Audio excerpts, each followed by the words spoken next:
Excelencia, Canciller Santiago Andrés Cafiero.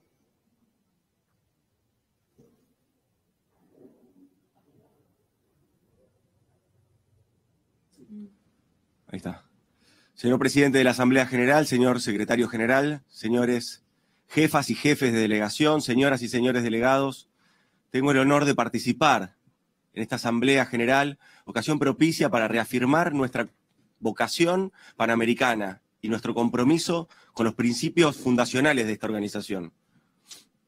La pandemia del COVID-19 ha impactado especialmente en nuestra región, visibilizando como nunca antes las desigualdades estructurales de nuestras sociedades e imponiéndonos claros desafíos. Trabajar en el fortalecimiento de los sistemas de salud con eje en el acceso a las vacunas e insumos médicos, reconstruir nuestras economías, priorizando la recomposición del tejido social a partir de la generación de trabajo digno. La pandemia no solo expuso desigualdades estructurales, también mostró la necesidad de un Estado presente que implemente políticas públicas orientadas a reorganizar la vida social de nuestros pueblos, apuntando a relaciones humanas más justas e igualitarias. Se trata ahora de atender las consecuencias de esta pandemia en términos sanitarios, así como la reconstrucción de la situación económica y social que va de la mano del cuidado de nuestra casa común, que es el planeta. En palabras de su santidad, el Papa Francisco, en su encíclica Laudato Si, necesitamos una solidaridad universal nueva.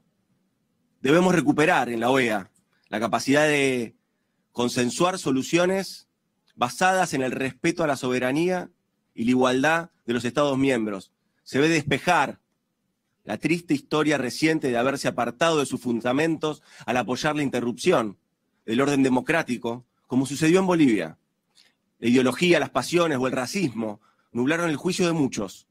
La esencia de nuestra organización es la de preservar la cooperación en el marco del respeto y la solidaridad, con una apuesta permanente al diálogo.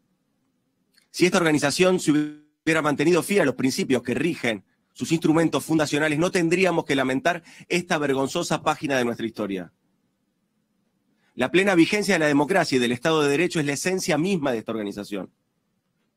Nos compromete a garantizar la elección de los gobernantes mediante celebración periódica de comicios libres y transparentes. Corresponde a cada uno de nosotros la construcción y fortalecimiento de nuestras instituciones democráticas, como lo establece el artículo 3, inciso E, de la Carta de Organizaciones de Estados Americanos. Todo Estado tiene derecho a elegir sin injerencia externa su sistema político, económico y social y a organizarse en la forma que más le convenga, y tiene el deber de no intervenir en los asuntos de otro Estado. Eso es congruente con el principio de no intervención que está en las raíces mismas de nuestro nacimiento como Estados americanos. Y desde entonces constituye una postura invariable en nuestra política exterior.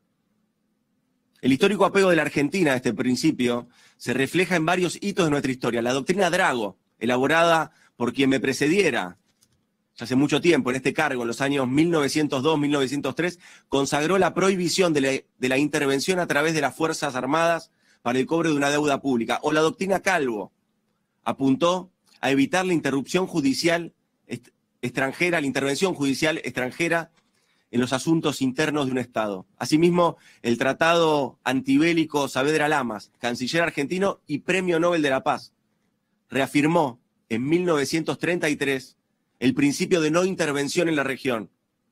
También el protocolo adicional relativo a la no intervención, celebrado aquí en Buenos Aires en 1936, declaró inadmisible la intervención en los asuntos internos de los Estados en el marco interamericano. Esto dio lugar al reconocimiento de dicho principio en la propia Carta de la organización, en su artículo 2, inciso B, promover y consolidar la democracia representativa dentro del respeto al principio de no intervención. Por otra parte, tampoco es válido el recurso a sanciones que terminan vulnerando la estabilidad y la convivencia pacífica de las sociedades. Ellas conducen a que se adopten posturas radicales y solo perjudican el disfrute de los derechos básicos de las poblaciones más vulnerables. Allí también quedó fijado en el artículo 20 de la Carta de la Organización. La experiencia regional registra que la no intervención puede y debe convivir con el diálogo, Así lo demostró el grupo de Contadora, cuando medió en la situación prevaleciente en Centroamérica en la década del 80, que amenazaba con desestabilizar a toda la región. Ese proceso fue fundamental para la consolidación de la paz y la democracia en la región, mediante el pleno respeto del principio de no intervención en su declaración de 1983 y del Acta de la Paz y la Cooperación en Centroamérica en 1986. Es claro que el respeto a la no intervención acompañada por el diálogo entre nuestros gobiernos no puede ignorar la violación de los derechos humanos, en particular los derechos políticos, en un contexto de elecciones donde las proscripciones y los presos políticos no tienen lugar.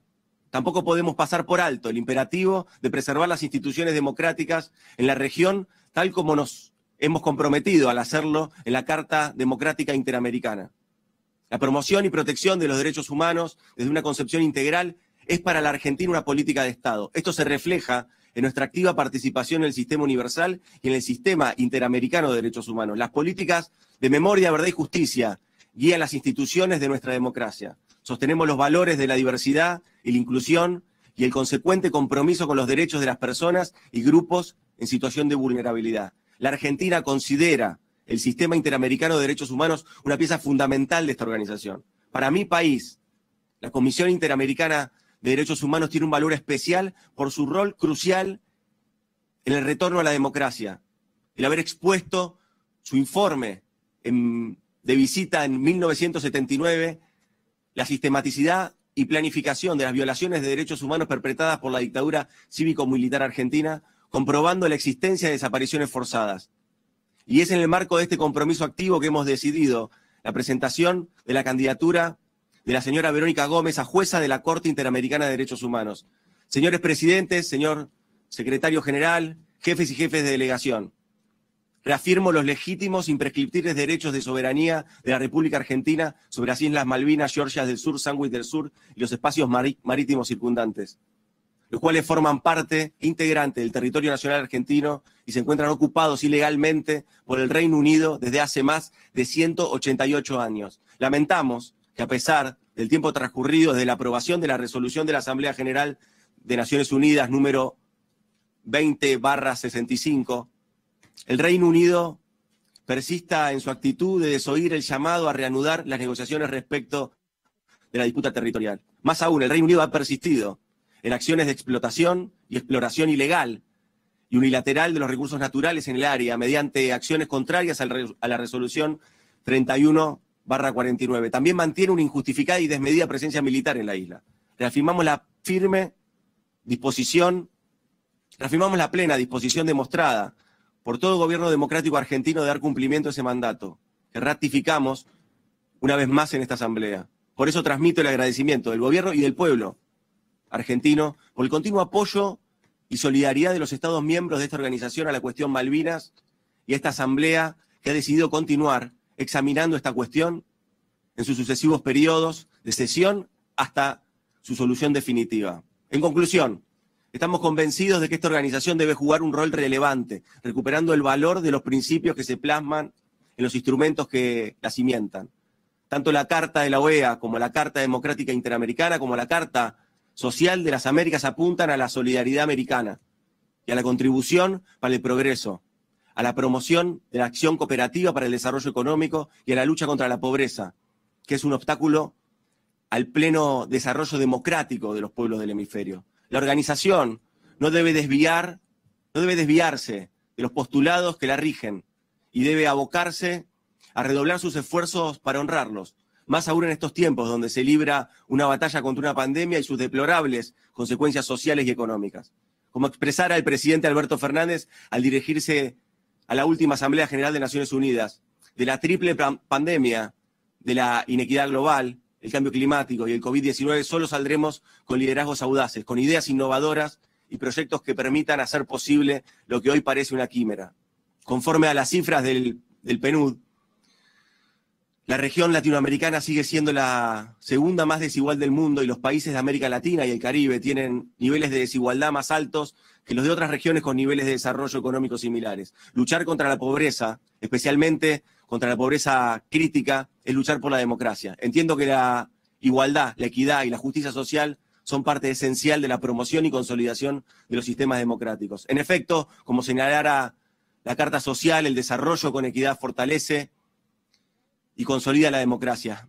En tanto, ambos son independientes y se refuerzan mutuamente. Es en este camino que debe avanzar esta organización.